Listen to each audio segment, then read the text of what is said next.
¿Cómo están ustedes? Abrimos una vez más el portón de esta fábrica que es el campo, la industria verde. Hoy con un programa con mucha agroindustria, con mucha energía renovable. Vamos a conversar con Víctor Acastelo, en primer lugar. Víctor acaba de participar del Congreso de Etanol en Washington, en Estados Unidos, un evento que se realiza cada 2 años y permite juntar a todo lo que hay en el mundo y establecer las grandes tendencias respecto a este biocombustible. Un nodo clave, netamente americano, arrancó con Brasil, con el etanol de caña de azúcar, siguió con Estados Unidos, con el etanol de maíz, Argentina también con etanol de maíz y todo el resto de los países de la región que aprovechan sus recursos fundamentales, que son el sol, la lluvia, la tierra, convertida en maíz o caña de azúcar para producir este biocombustible que está sustituyendo a la energía convencional, no renovable, con enormes beneficios económicos y ambientales. Vamos a conversar a fondo con Víctor Acastelo sobre esto y sobre lo que está sucediendo con Acabio, la planta de etanol de la Asociación de Cooperativas Argentinas. Luego conversaremos con Carlos Borla, que es el titular de Tomás Hermanos, una empresa originalmente de acopio de granos, hoy una gran organización de servicios que se va extendiendo en la provincia de Buenos Aires, fundamentalmente, con cabecera en Carlos Casares, donde nació. Carlos Borla era un funcionario de esta empresa que fue aprovechando las oportunidades que se le dieron para ir ingresando, incorporando un poquito más de participación. Hoy es el principal accionista, tiene inversiones en marcha recientemente anunciadas muy importantes, lo que es toda una novedad en este país en este momento, así que creo que va a ser muy jugosa la charla que podemos tener con Carlos Borla. Y como siempre, Jorge Castro, analizando lo que sucede con el sistema agroalimentario a nivel global, vinculado con las grandes tendencias que hoy atraviesan un poco por la geopolítica y lo ambiental. Estos son entonces los temas y los invitados que vamos a compartir con todos ustedes en esta edición de El Campo, la Industria Verde.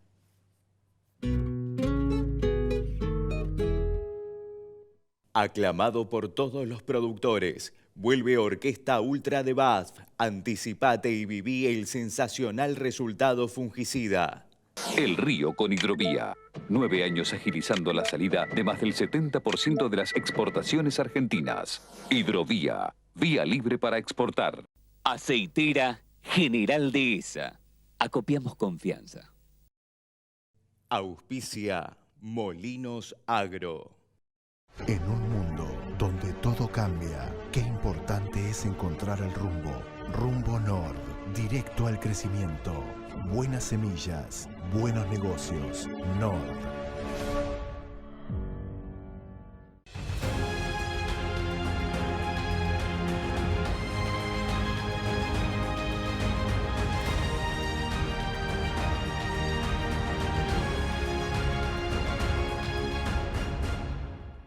En barbechos, aplica 2,4-D Dédalo Elite, mitad de activo, mínima volatilidad y sin olor. Nanotecnología Red Surcos es sustentabilidad agrícola.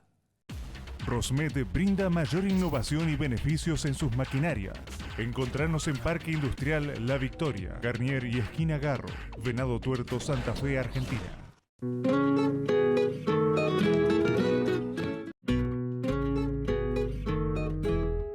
Vamos a iniciar esta edición del Campo, la Industria Verde, conversando con Víctor Acastelo, es el gerente industrial y de insumos de la Asociación de Cooperativas Argentinas. Y el motivo de la invitación, de lo que quería charlar contigo, Víctor, es que sé que has asistido al reciente Congreso de Etanol en Washington, acompañado por algún otro representante de la industria local del etanol, en un momento crucial para la Argentina y para el mundo. Quiero que nos actualices un poquito en qué es lo que vieron ahí, qué es lo que está pasando con el etanol en Estados Unidos. Bueno, Héctor, es un congreso que se hace cada 2 años, que fue en Washington, y yo te diría que estuvo representado el mundo del etanol, los más grandes países productores y países que tienen políticas vinculadas con el etanol, que son 60 países en el mundo. Y claramente, bueno, se ven tendencias hacia dónde va el corte de los hidrocarburos con etanol en cuanto a porcentajes, la importancia que tiene el etanol, las virtudes que tiene este combustible limpio en lo que es básicamente la industria del transporte. Y bueno, yo creo que son 2 días donde se interactúa entre países. ¿Involucra tanto el etanol de cereales como el de otros orígenes, caña de azúcar? Totalmente. Yo diría que los 2 orígenes relevantes son cereales y caña de azúcar, básicamente. A partir de cereales, maíz, algo de trigo, algo de cebada, pero la mayoría es maíz. Sí. Y bueno, sabemos que Estados Unidos corta bajo un determinado porcentaje entre 15 y hasta un 85%, porque tiene los motores flex para poner las naftas, un 15% de nafta y un 85% de etanol.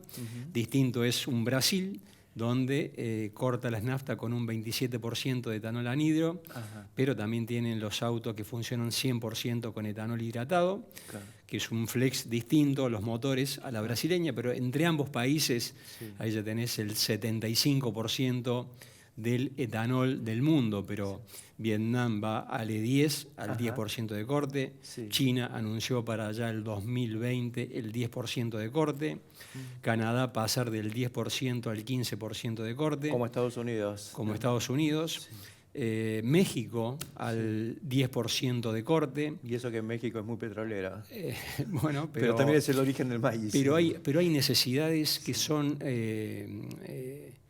súper importantes en cuanto a tendencias de ir a combustibles limpios, y si querés entramos en las virtudes. Sí. Por ahí que tiene el etanol. A ver, repasemos. Con respecto a esto que todo el mundo llama la descarbonización del transporte, ¿cierto? Por eso el etanol va a ser cada vez más necesario. Claramente hay 3 ventajas importantes en el etanol. Una de ellas es la menor cantidad de emisiones de gases de efecto invernadero, que esto es cambio climático. Sí. Los países han suscrito compromisos para reducir emisiones, porque el cambio climático es cosa seria y el etanol es una ayuda, diríamos, en materia de reducción de emisiones. Ya, digamos, se han ido diluyendo aquellos comentarios que surgieron hace unos años, y yo creo que muy lobiados por la vieja industria, de que el etanol en realidad no reducía las emisiones, que tenía un balance negativo. No, pero está totalmente probado. No solamente lo probamos acá en Argentina con métodos científicos, en el caso de Acabío, nuestra planta, en el último año ahorra de punta a punta, desde que se planta el maíz hasta que el etanol llega hasta los puntos de corte, un 62% de emisiones, pero también en Estados Unidos te hablan de entre el 50 al 60%. Brasil, según el origen, el etanol de caña tiene aún mejor balance en emisiones, hablan de un ahorro de hasta un 80% de emisiones cuando es etanol de caña, de azúcar, y depende de las distancias de la materia prima y la distancia para trasladar el etanol. Pero esa es una ventaja importante, ¿cierto? Las menores emisiones durante todo el ciclo de vida del etanol. Una segunda ventaja importante es que al sustituir a los aromáticos en las mezclas, hay menor, diríamos, material particulado en el aire. La mejora... Particulado peligroso, además. Claro, nocivo, ¿no? Diríamos un aire más limpio, una mejor calidad de aire fue uno de los ejes del evento, porque esto repercute en la salud pública. O sea que no es solo la salud del medio ambiente. No es solamente el cambio climático, ahora estamos hablando ya de la salud de las personas. De lo que estás respirando por claro, el impacto en las vías respiratorias, las enfermedades cardiovasculares, todo un tema de la medicina que está trabajando ese segundo eje. Por lo tanto, en materia de salud pública, el etanol es un dato positivo. Así que el etanol sustituye a los aromáticos. Totalmente. Y el tercer elemento muy relevante, que es la fuente de octanos más barata. Por lo tanto, el etanol viene a abaratar a los combustibles, a los hidrocarburos. Sionasta parte con 84, cierto ron, un etanol 114, 30 puntos. Sí. Cuando hoy cortamos las naftas en Argentina al 10%, sí, estamos elevando 3 puntos el octanaje. Y eso para los motores es una buena noticia. O sea, esas 3 virtudes hacen que el etanol... Y para el chofer.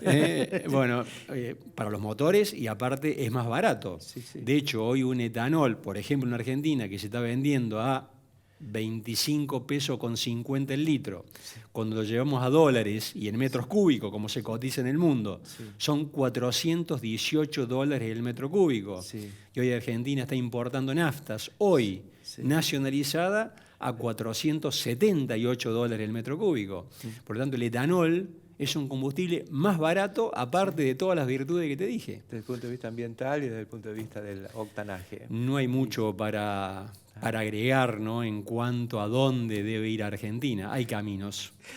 ¿Estamos recorriendo esos caminos o nos atrancamos un poco? Estamos, creo que, parados.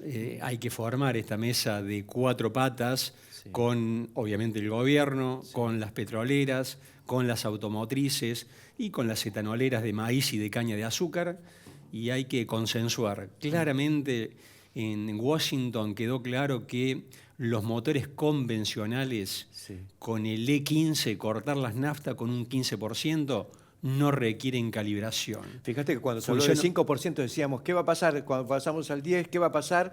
Con el 15 pasamos no al 12 nada. Actual, no pasa nada. Pasar del 12 al 15, los motores convencionales, y dicho por Brasil, dicho por Estados Unidos, por cada país que nos sentamos en distintas mesas de diálogo, los motores convencionales un 15%, no hay problema.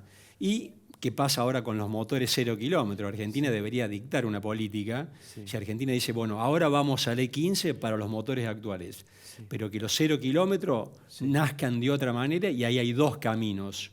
O se calibran los motores para un mayor corte, como Brasil, entre un E19 y un E27, para que fluctúe ese corte según la disponibilidad de etanol que tenga Argentina, o se vaya a un flex a la americana, y Argentina puede, entonces, con motores a partir, por ejemplo, dentro del 2021 o dentro del 2022, esos motores que soporten, que sean flex, solamente para anhidro, como es en Estados Unidos, de modo tal que pueden ser de E15, E20, E25, hasta E85, para no poner un límite en los futuros cortes. Ya los motores van a soportar cualquier mezcla de etanol en las naftas. Y acá estamos preparados en la industria está lista para hacer las inversiones que podrían requerirse para expandir la producción. Argentina está preparada, hoy tiene plantas productoras de etanol de maíz y productoras de etanol de caña. Hoy claramente tenemos capacidad para el E15 solamente. Por eso si el gobierno dice mañana aumentamos el corte al 15%, etanol hay.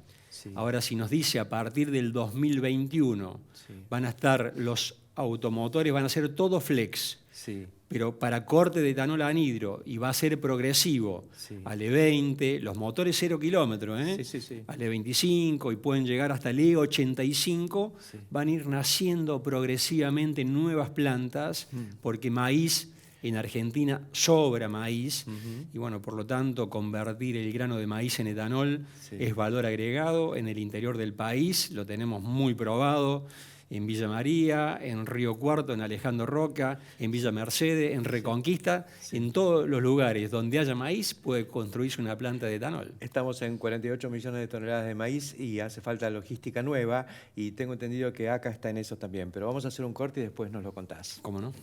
Enseguida volvemos.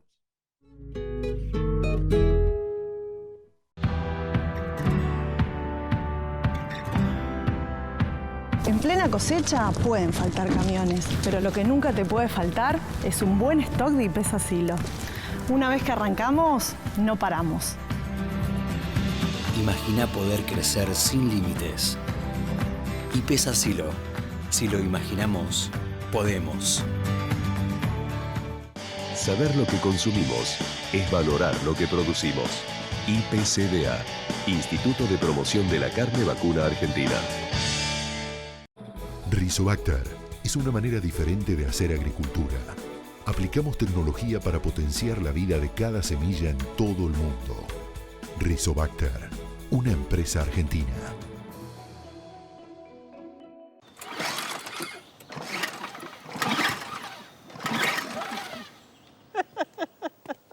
¿Te acordás de mí? No anda. Primero, nos relajamos, respiramos, service, truchan. Acá está. ¿Tenés auto? Son 4 horitas. Lo barato sale caro. Por servicio postventa, calidad y tecnología, ahora Stihl.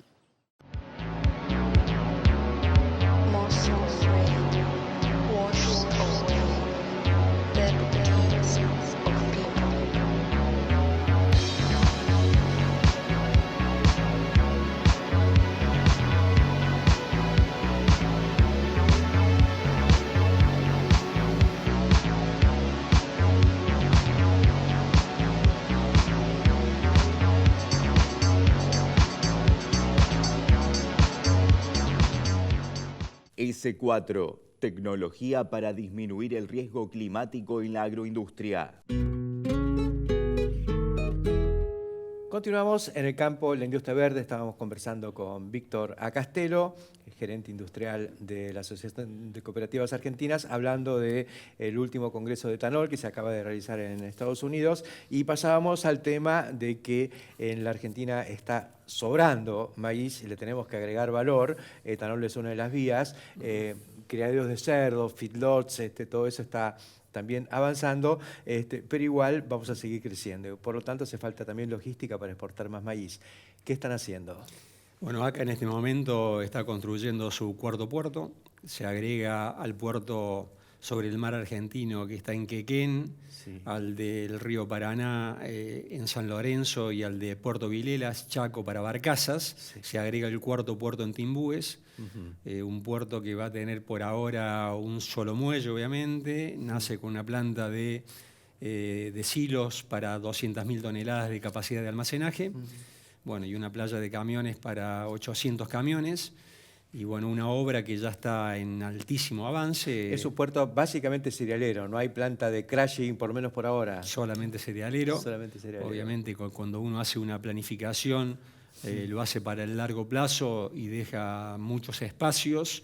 Es difícil acertar en la visión del futuro, Argentina dentro de 10, 20 o 30 años. Pero sí está claro que Argentina, bajo reglas normales, con reglas estables, va a seguir produciendo, va a seguir creciendo en la producción de granos, y esos granos, ya sea tal cual como grano o como derivados del crushing de soja, hay que exportarlo. Sí. Y bueno, nosotros creíamos conveniente que ACA debería construir el cuarto puerto. Sí. Y bueno, estimamos que para inicios del año 2020, dentro de pocos meses, ya debería estar operativo para la carga de buques, para exportar nuestros granos al mundo. Mientras tanto, el foco para el procesamiento del maíz para producir etanol sigue estando en Villa María, en la planta de ACA Bio. Sí, ese es el principal consumo de maíz de ACA. Es una planta que tiene una capacidad en su año más importante, que fue el año 2018, molió 420.000 toneladas de maíz, de ahí de la zona de Villa María hacia el oeste, hacia el norte. Con lo cual salieron 150.000 metros cúbicos de etanol, más o menos. Sí, 160.000 metros cúbicos de etanol. Ahora bajó un poquito esa capacidad de molienda porque hubo alguna normativa donde hubo alguna reasignación de cupos en cuanto a entregas de etanol, sí, y la planta de ACA Bio en Villa María bajó un poco las entregas.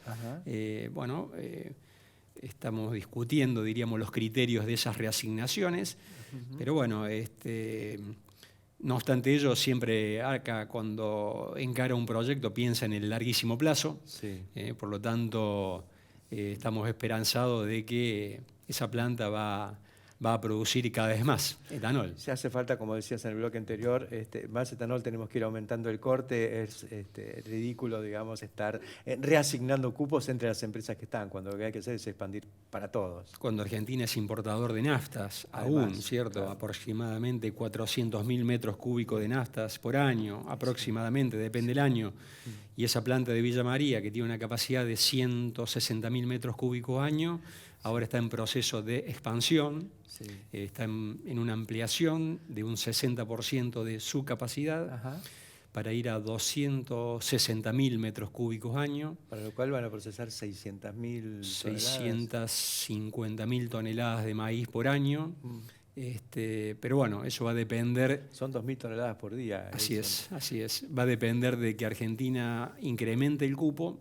Ese es un camino. Otro camino es la exportación. ¿Están viendo que hay una... Hay alguna posibilidad, va a depender de múltiples factores. Brasil es una oportunidad en alguna ventana dentro del año. Brasil es una oportunidad. El que primero con el tema del etanol casi a nivel mundial, hoy puede ser importador. Brasil es un importador de 2 millones de metros cúbicos de Estados Unidos. 2 millones. Y también exporta parte Brasil al estado de California. Pero Brasil puede ser un importador de etanol argentino. Hay que ver qué pasa con la Unión Europea. Si algún día se suscribe, se firma finalmente el acuerdo.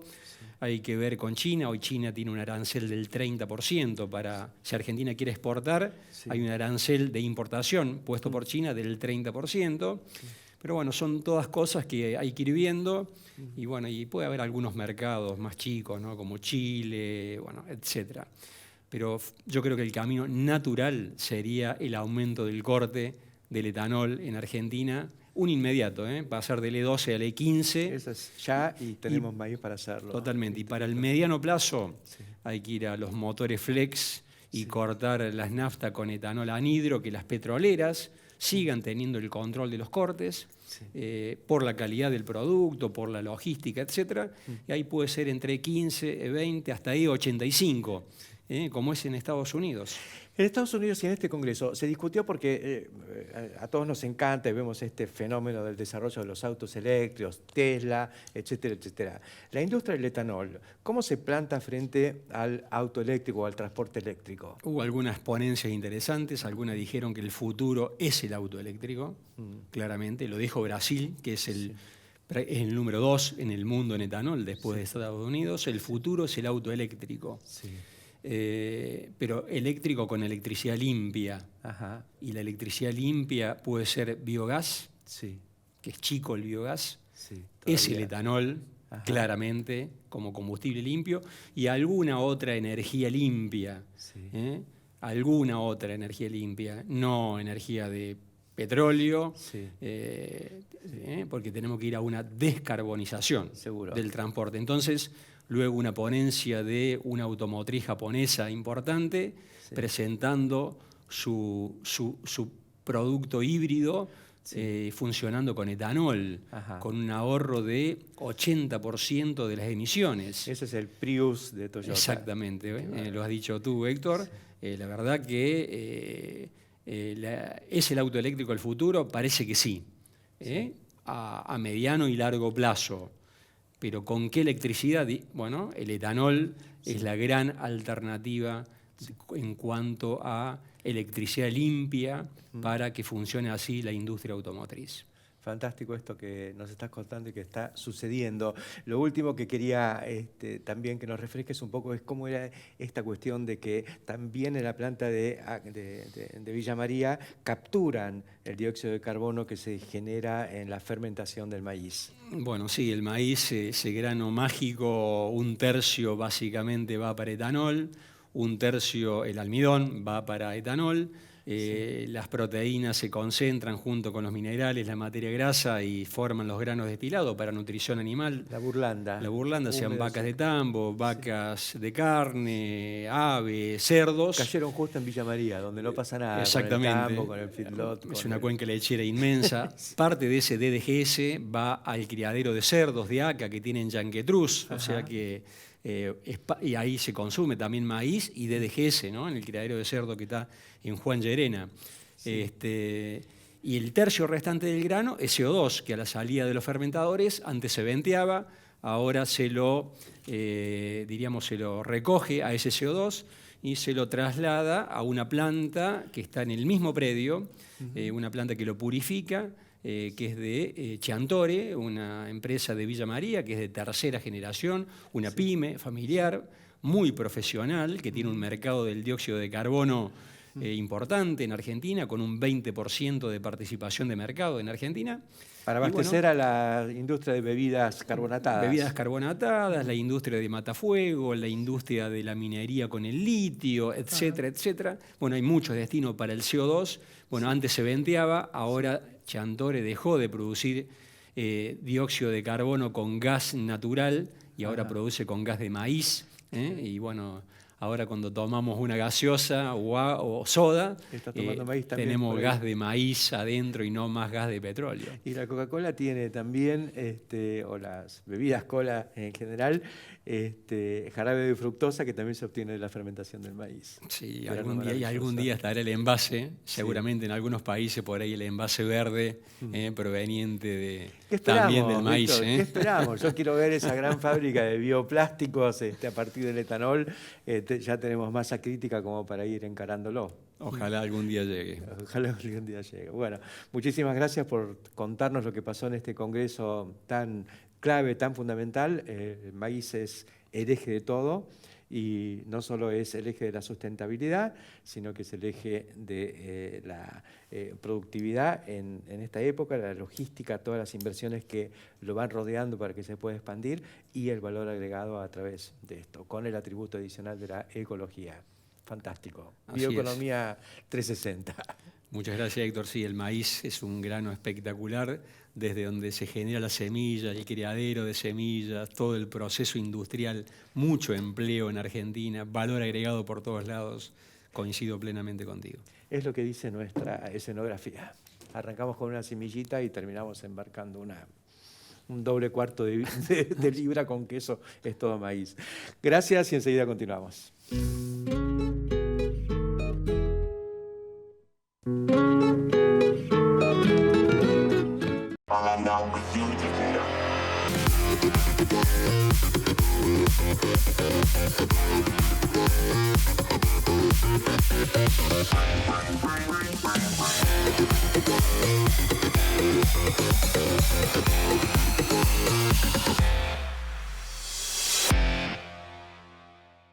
Más gestión, mejores resultados. La evolución del sistema Router. Obtenga terneras eficientes de 115-120 kilogramos en 105 días. Consulte a su distribuidor o cooperativa por financiación especial. www.router.com.ar. En Barbechos, aplica 2,4-D Dédalo Elite, mitad de activo, mínima volatilidad y sin olor. Nanotecnología Red Surcos es sustentabilidad agrícola.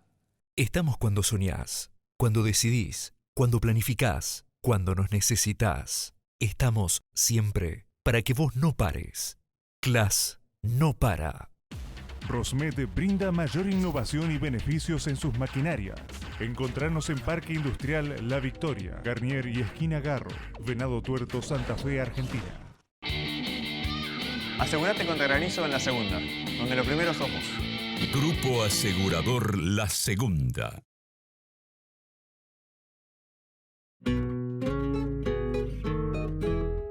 Continuamos en el campo, la industria verde. Ahora vamos a darnos también un gusto, porque el año pasado me tocó intervenir en un panel donde participó Carlos Borla, que era el titular de Tomás Hermanos, una empresa de servicios, una vieja empresa de acopio que fue integrándose con otras actividades.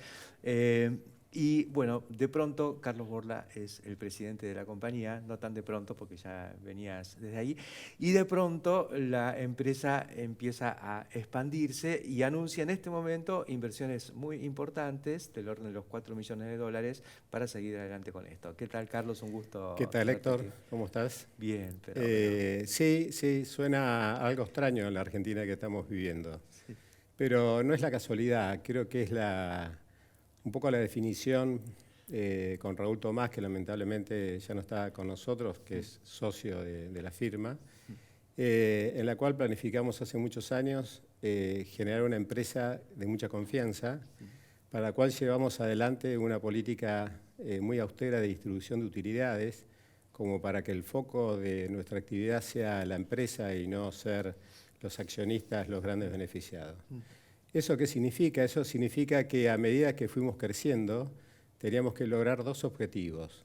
Uno es las inversiones, que siempre se necesitan, y la otra, el fortalecimiento del capital de trabajo para poder operar. Sí. Vos sabés que nuestra actividad de servicios y de generar confianza al productor se basa en tener compañías muy sanas. Creo muy solventes. Sí, y un poco el concepto que nos planteamos fue, bueno, el capital de trabajo no es un activo corriente, es un activo no corriente porque lo necesitas todos los años. Ajá. O sea, nosotros básicamente lo que hacemos es comercializar granos, que llevamos a volúmenes de 1.200.000 toneladas este año. 1.200.000 toneladas de cereales y oleaginosas. Ajá. Y facturamos aproximadamente entre 50 y 60 millones de dólares de insumos, y sembramos campos de terceros, aproximadamente 30.000 hectáreas, que las hacemos en un 60% en forma asociada con el tenedor de la tierra. Ajá, o sea, ustedes aportan los insumos y los servicios y el dueño del campo la tierra. Exactamente, generalmente lo que hacemos es participar del trabajo técnico, o sea, de la conducción técnica agronómica de los campos, y como bien decís vos, el aporte de insumos y bueno, y todo lo relacionado con... Recordemos que la cabecera ha sido Carlos Casares, pero de pronto se han ido extendiendo regionalmente. Sí, sí, hoy hemos hecho como empezar a hacer círculos alrededor de Carlos Casares, que es la central, donde está de las 240 personas que trabajan en la compañía, la mitad aproximadamente trabajan en Carlos Casares. Y después tenemos desarrollo comercial hacia el este, 9 de julio, Los Toldos, después estamos en Lincoln, Villegas, América. En todos los casos con infraestructura, con logística local. En casi todos los casos con infraestructura, tenemos 7 plantas de silo, tenemos 11 oficinas comerciales, y ahí basamos nuestra operación comercial. Ahora, hace poco inauguramos Río Cuarto, llegamos más al sur a Coronel Suárez, bueno, Bolívar, Peguajó. Y tuvieron una actividad recientemente en Villegas, muy importante, llevando incluso... Sí, llevamos a un colega tuyo, estuvimos con Rosendo Fraga y un analista agropecuario. Lo hacemos todos los años, lo hacemos en distintas localidades. La idea de esto es tener un acercamiento con los productores y con las comunidades donde desarrollamos actividades, como para brindarle, actualizarlos. Dentro de esa actualización está el tema de que además aprovechás esos eventos para ir contando lo que estás haciendo, las nuevas inversiones. Sí, porque no sabés que yo ahí contaba en Villegas que justamente arrancamos el año con una sorpresa no tan agradable, que nos pasó un viento sobre un activo nuestro, que es una planta de silo que está a 10 kilómetros en el Ordi, que le hicimos hace 8 años. Ajá. Y bueno, Reyes nos trajo un viento de 150 kilómetros con una destrucción fuerte de la planta, pero gracias al compromiso de nuestra gente y a los proveedores, pudimos en 3 meses, o sea, a fin de marzo ya estábamos operando nuevamente. Bueno, lamentablemente también es una realidad que a veces hay una capacidad ociosa en este momento en el país que te permite que las metalúrgicas se pongan a disposición y te brinden y aceleren la entrega de los materiales. Ajá. Después nos entusiasmamos con este crecimiento. En realidad teníamos que hacer una ampliación de Trenquelauquen, que estamos finalizando ahora, de 10.000 toneladas, aumentar la capacidad de secado de 60 toneladas horas a 180 toneladas horas. ¿Triplicaste la capacidad de secado? Sí, digamos, porque el maíz se ha vuelto a instalar, en la pampa húmeda, y creo que ahí es donde nosotros tenemos que estar para prestar el servicio. Es el producto que más requiere el acondicionamiento. Ajá. Y después también instalamos, o sea, estamos construyendo, creo que en 2 meses va a estar finalizado, un centro de distribución y logística de químicos, de agroquímicos en Carlos Casares. Sí. Son 2 galpones, 2 naves de 3.000 metros cuadrados, con la adaptación a todos los requerimientos locales, claro, todas las buenas prácticas municipales y nacionales. Me parece que es clave que en todo el tema de agroquímicos estemos haciendo las cosas cada vez mejor, ¿no? Porque ahí hay mucha presión social y tenemos que evitar los riesgos. Mirá, creo que nuestra política, creo que no basta todo lo que hagamos para ser responsable de nuestra actividad con la comunidad y con la tierra. O sea, nosotros trabajamos mucho en lo que es la certificación, los campos que estamos trabajando, con las buenas prácticas, porque eso nos permite no solamente estar tranquilos nosotros que las cosas las estamos haciendo bien, sino que aquellos que están trabajando en los campos trabajen con seguridad y obviamente las comunidades que están cercanas no tomar ningún tipo de riesgo. Creo que en esto tenemos que profundizar y cada vez, o sea, digo, no hay esfuerzo, que estamos de paso en esta tierra. Sí. Por lo tanto, tenemos que tratar de cuidarla para las generaciones que vengan. Diste un numerito, que es 1.200.000 toneladas que maneja de distintas maneras la empresa. Eso no es corretaje, eso es logística, es acopio, es No, eso no es corretaje, eso el 50% de esa mercadería requiere que le demos un servicio de acondicionamiento y pasa por nuestras plantas de silos. Sí. El otro 50% que generalmente está en condiciones de recepción en destino final, sí, sale directamente del campo y sí, por supuesto tenemos que tratar de que seamos lo más eficiente posible para hacia el productor que tiene que lograr el mejor resultado de su gestión agronómica. Carlos Casares está en una ubicación desde el punto de vista geográfico muy particular, porque está casi equidistante de Rosario que de Bahía Blanca, digamos, y de Necochea. Sí. Tiene distintos... Sí, sí, de hecho nosotros manejamos el camión y manejamos el ferrocarril. Todas nuestras plantas tienen la posibilidad de salir con ferrocarril o camión. Y es verdad que tenemos la posibilidad de trabajar con dos por lo menos de los más importantes puertos que tiene la Argentina, de la zona de Rosario y la zona de Bahía Blanca. Eso le permite o nos permite ofrecer no solamente logística, sino mercados que a veces se diferencian por determinados motivos. Respecto al comentario de esta planta que estás haciendo en Trenquelauquen, donde estás triplicando la capacidad de secado en función de que el maíz ha ingresado muy fuerte, y sobre todo con el maíz también de dos fechas, el maíz temprano que hay que cosechar en tiempo y forma y el tardío que no se seca en el campo. Que cuesta secarse. Sí. Así que ustedes vieron esto y creo que es un beneficio implícito de este nuevo desarrollo del maíz, que siempre decimos que es el cultivo del siglo XXI. No te quepa duda. ¿No sabes que cuando nosotros hicimos, hace 8 años, instalamos 3 plantas en la zona de Lincoln, en la zona de Villegas? Bueno, después vino Trenquelauquen y la zona de Bolívar. O sea, en ese momento nosotros pensábamos que el maíz se iba a instalar mucho más fuerte de lo que pasó, porque después estuvo los cupos a la exportación de maíz que hizo que caiga la producción a nivel nacional. El famoso pie en la puerta giratoria. En realidad, no siempre es fácil acertar en esta Argentina, coincidir las inversiones con la realidad del mercado.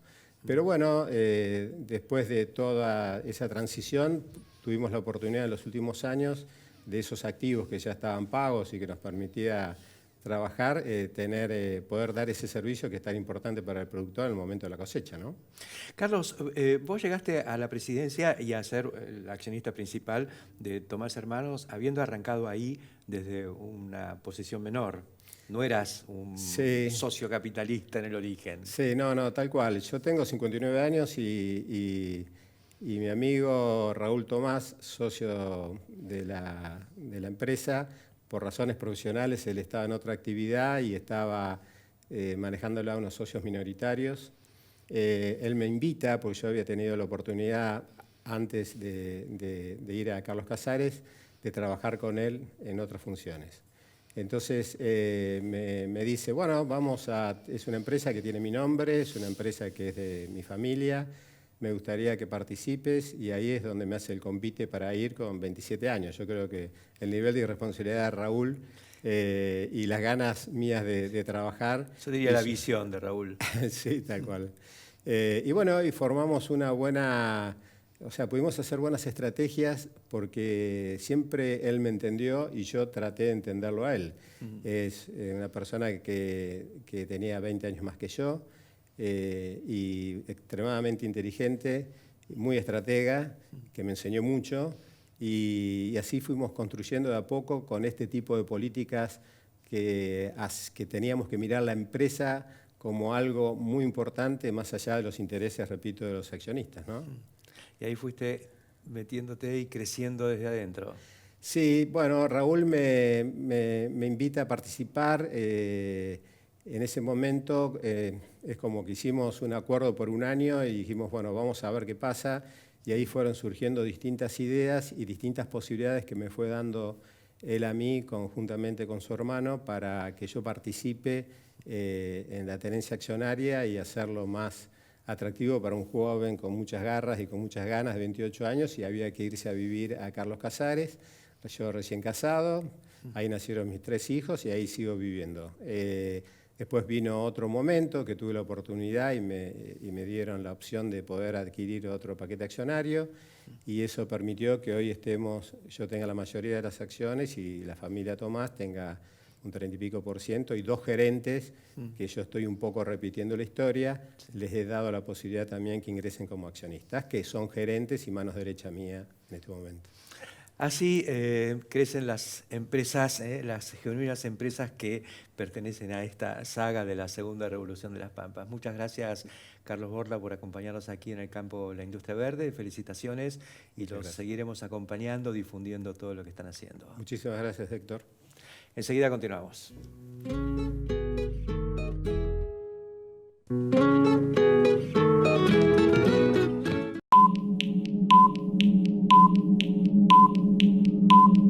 Prepárate para arrancar con todo. La planificación de tiempo marca la diferencia. Reserva ya mismo la línea de herbicidas de FMC.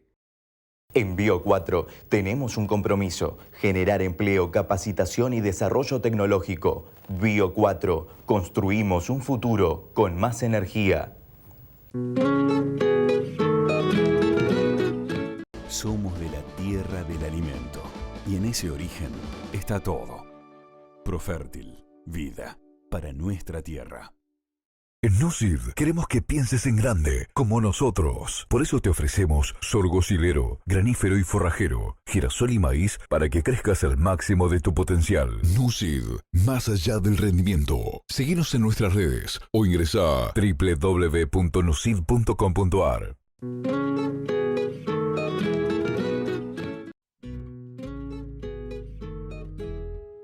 Continuamos con nuestras charlas habituales con Jorge Castro. Y Jorge, estamos frente a un debate de paradigmas respecto a la agricultura, como una agricultura que se va desarrollando sobre bases complicadas desde el punto de vista ambiental, ¿no? Exactamente. ¿Cómo estás viendo lo que pasa en Estados Unidos, lo que pasa en Argentina? Mira, Héctor, acá hay algún punto de especial importancia respecto al agro norteamericano, que es el primero del mundo, sin duda, el más avanzado en términos tecnológicos, sí, el que tiene el mayor nivel de incremento de la productividad históricamente y en el momento actual. Sí. El dato, sin embargo, es que esta producción agrícola norteamericana, que tiene estas características, de mayor nivel de productividad del sistema global, al mismo tiempo también tiene otras características que son parte de lo que puede considerarse, con perdón del término, el modelo norteamericano, que es una producción capital intensiva, sí, con un grado de concentración, consolidación cada vez mayor. Es una actividad capital intensiva de tipo industrial, concentrada en escasos productos, en pocos productos, sobre todo en términos de producción primaria, soja y maíz. Esto es en la producción de commodities. Ahora, sucede que en el momento actual, la cuarta revolución industrial, la característica que tiene esta nueva revolución industrial es que tiene una dimensión biológica esencial. A la cabeza de la cuarta revolución industrial está el cambio en materia de innovación en el aspecto biotecnológico. es así, claramente. Esta es la diferencia esencial, la dimensión biológica, es la diferencia esencial que hay entre la cuarta revolución industrial, que es la actual en el mundo, y las 3 revoluciones industriales anteriores, que carecían de la dimensión biológica. ¿Eran más mecánicas, químicas? Eran mecánicas y químicas, mientras que esta es esencialmente biológica. El concepto central de la cuarta revolución industrial es el que respeta la lógica de la vida, del ciclo de la vida, y por lo tanto en el campo agrícola su preocupación gira alrededor de 2 puntos. Una producción sustentable desde el punto de vista ecológico en el mediano y largo plazo. Y lo segundo, una producción que sale definitivamente del mundo de los commodities, esto es de los productos indiferenciados, y busca, en un proceso de creación, de descomoditización, la creación de productos diferenciados, dirigidos hacia nichos globales, de alto nivel de precios. Esto es en relación inversa a lo que sucede con los commodities agrícolas, que tienen por definición bajo nivel de precios. Entonces, acá lo que está en juego es el hecho de que sobre este aspecto esencial de la cuarta revolución industrial en el plano agrícola, que implica ante todo salir de una producción capital intensiva y dirigirse a una producción sustentable, que trata a la naturaleza no como un terreno para explotar, sino como algo que integra la producción y por lo tanto debe ser respetada en su lógica del ciclo de la vida. La Argentina, la producción agrícola argentina está por delante de la producción agrícola norteamericana. Notable que lo digas así, coincido plenamente. Creo que hemos vivido una revolución fenomenal desde el punto de vista tecnológico, pero donde hubo un eje, quizá por necesidad, pero también por visión, respecto a la sustentabilidad considerada como ciencia de la vida. Exactamente, es el mundo de la siembra directa. Exactamente. Que ha llevado incluso a la creación del sector de punta de la producción agroalimentaria argentina, que es el ecosistema de Bioceres, con epicentro en Rosario, que está orientada precisamente a la innovación tecnológica en el plano agrícola, pero sustentada en la lógica de la ciencia de la vida, por lo tanto, la lógica de respeta el proceso de acumulación biológica. Hay una cuestión que es muy interesante y creo que da pie como para jugar un poco con ella. Hemos visto en las últimas semanas todo el avance de esta chica sueca, Greta Thunberg, marcando el problema de la agricultura como un elemento esencial en esta saga de la contaminación, ¿no es cierto? Y me parece que ella, por supuesto, tiene una visión e información básicamente europeas. La agricultura en estas pampas no es ni como la norteamericana ni como la europea. Exactamente. Y este es un punto esencial. Este mensaje ecológico que está presente ante todo en la juventud de gran parte de los países avanzados, Estados Unidos, Europa, y que expresa esta joven que se ha transformado en figura mundial, es un mensaje que responde al sentido de la época. En el sentido de que el cambio climático ha dejado de ser una amenaza colocada en el futuro y se ha convertido en una realidad. Y el cambio climático se debe fundamentalmente a la emisión de dióxido de carbono proveniente de la producción industrial. Producción industrial manufacturera, esto es, de las 3 revoluciones industriales previas a la actual. Donde el énfasis está colocado en la dimensión biológica. En la cuarta revolución industrial, el énfasis del cambio tecnológico, de la informatización del proceso productivo, está colocado en la dimensión biológica, cuyo epicentro son las ciencias de la vida, la biotecnología. Gracias, Jorge, por los comentarios de hoy y la seguiremos. Esto es apasionante y es un debate, creo que crucial. Estamos por ahí involucrados en nuestras propias tribulaciones y dejamos pasar estas oportunidades que nos da el momento para seguir profundizando, para pensar. Exactamente. Continuaremos con estos diálogos con Jorge Castro. Snack Groups, Sociedad Anónima, líder mundial en la comercialización de especialidades con fuertes raíces en Argentina, lo invita a sembrar maíz pisingallo y girasol confitería para sus mercados en más de 60 países. Contáctenos al 011 5246 1901, vía mail a sergio.casas@snackcrops.com o bien visítenos en nuestra planta industrial ubicada en Pehuajó, provincia de Buenos Aires. Corteva AgriScience, una nueva compañía agrícola que nace con 200 años de experiencia.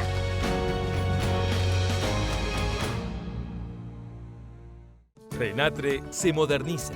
Nueva libreta de trabajo rural. Solicitala a través de internet en forma sencilla y segura. Ingresá en portal.renatre.org.ar o en www.renatre.org.ar. Renatre. Derechos y obligaciones para el campo que hacemos todos. Rosmet brinda mayor innovación y beneficios en sus maquinarias. Encontrarnos en Parque Industrial La Victoria, Garnier y Esquina Garro, Venado Tuerto, Santa Fe, Argentina. Auspicia Chomel, para su fertilizadora destinada a microgranulados y sembradora de pasturas línea Spin. Chomel. Summit Agro te invita a entrar a una nueva dimensión en control de malezas difíciles. Presentamos FIRS, la más completa solución para malezas resistentes con el mejor perfil ecotoxicológico. FIRS, de Summit Agro. Tecnología japonesa líder. Hoy, más líder que nunca. Empezar viendo una dificultad y terminar brindando soluciones de movilidad para todos. Por eso, creamos Toyota Mobility Services, para que las personas que tienen necesidades de movilidad puedan solucionarlas. Qué programón que hemos tenido con estos invitados de lujo. Hoy con Víctor Castelo analizando a fondo la cuestión del etanol, dónde estamos parados. Luego con lo que nos contó Carlos Borla sobre las nuevas inversiones que también tienen que ver en muy buena medida con la expansión maicera y un poco, bueno, como que todo tiene que ver con el maíz en esta etapa, en esta fase crucial de nuestro desarrollo agropecuario y agroindustrial. Y en este sentido quería comentarles una pequeña anécdota que me tocó protagonizar hace 12, 13 años en un viaje que hice con un grupo de cabañeros Angus a Nebraska, fundamentalmente, donde hay cabañas de primerísima línea. Y entre cabaña y cabaña, entre vacas y toros y sistemas de producción en las Sandhills, digamos, en los médanos de Nebraska, yo tenía y presioné al grupo para sacarlos un poco del foco ganadero y no sacarlos tanto, para visitar una planta de etanol que me interesaba mucho conocer en un lugar que se llama Med, en Nebraska, que tenía una característica. Era la primera planta que yo había visto, ya había oído hablar y se me ocurría que era una idea interesante, la combinación entre etanol y feedlot. Eran las dos vías de aprovechamiento y de agregación del valor al maíz que parecían como de alguna manera opuestas, alimento o energía. Y sin embargo, en ese feedlot que se llamaba E3 Génesis, se combinaban. ¿Y de qué manera? Bueno, el maíz entraba en una planta de molienda, digamos, se almacenaba en silos, se secaba, se acondicionaba, y luego de la planta de molienda iba una parte al mixer y a los comederos, y otra parte a unos fermentadores para producir etanol. Ustedes saben, el coproducto de la fermentación de etanol es la burlanda. Esa burlanda iba como tal, es decir, húmeda, a mezclarse con el maíz en los mixers y de ahí a los comederos. O sea que la base de la alimentación seguía siendo el maíz, pero en un caso como grano como tal, y en el otro caso con el agregado de la burlanda, con lo que se digería sin necesidad de secar este coproducto de la elaboración de etanol. La cosa no terminaba ahí. los novillos de ese feedlot, eran 20.000 la capacidad instantánea, estaban sobre pisos ranurados, lo que les permitía capturar la bosta de una manera muy automática, muy simple. Esa bosta iba a un biodigestor y ese biodigestor producía el biogás con el cual se destilaba, se hacía después la destilación del maíz. Era un circuito cerrado en el cual la energía fluía de un proceso, de una fase a la otra, con un aprovechamiento pleno. Economía 360 a fondo hace 12, 13 años. Yo me acuerdo que nos acompañaba en ese viaje un conocido comunicador, experto también en temas ganaderos, que lo miraba muy de reojo. Unos meses después me encuentro con él y me dice, ¿viste que cerraron? ¿Viste que se fundieron? Casi con un pequeño regocijo. Y yo dije, bueno, sí, debe ser muy complejo manejar todo eso junto. Bueno, ¿qué me sucedió la semana pasada? El jueves pasado concretamente. Fui invitado por la firma UPL a moderar un panel donde se presentaron los resultados del sistema Rabbit, que es un sistema de información basado en los datos que se recogen de más de 70 parcelas de maíz y de soja, donde se verifican y se toman determinaciones de todos los aspectos relevantes para los cultivos de maíz y de soja. Bueno, se invitó, y me pareció una excelente idea, a 4 productores que forman parte, son 40 en total, pero estos 4 están integrados dentro de este sistema de gran escala de Rabbit, y tuve la oportunidad de conversar con cada uno de ellos. Uno, Santiago Aguilar Benítez, parte de la familia Aguilar Benítez que maneja el complejo de Las Chilcas, nos contó su historia, que tienen un feedlot con capacidad para 14.000 cabezas. Ese feedlot se alimenta también con maíz y con burlanda de una mini dest de las que fabrica Porta, ellos tienen una, con lo cual producen etanol y carne. Además, la bosta la meten en un biodigestor junto con la bosta de un criadero de 500 madres, criadero de cerdos, que ya está en plena producción, pero van a más porque el proyecto es llegar a las 2.000 madres. O sea que aquel proyecto de MED, que uno dijo, y no, se fundieron o no anduvo, hoy está funcionando en el norte de la provincia de Córdoba. Y hay otros en la Argentina. Esto es lo que está ocurriendo en este país tan sometido a los avatares políticos, a la mala praxis, a las cosas que hacemos mal. Y sin embargo, aquí hay gente que sigue yendo al frente. Me parece que este es el mejor mensaje que les puedo dejar hoy en una semana que es crucial para el futuro de nuestro país. Hasta la semana que viene.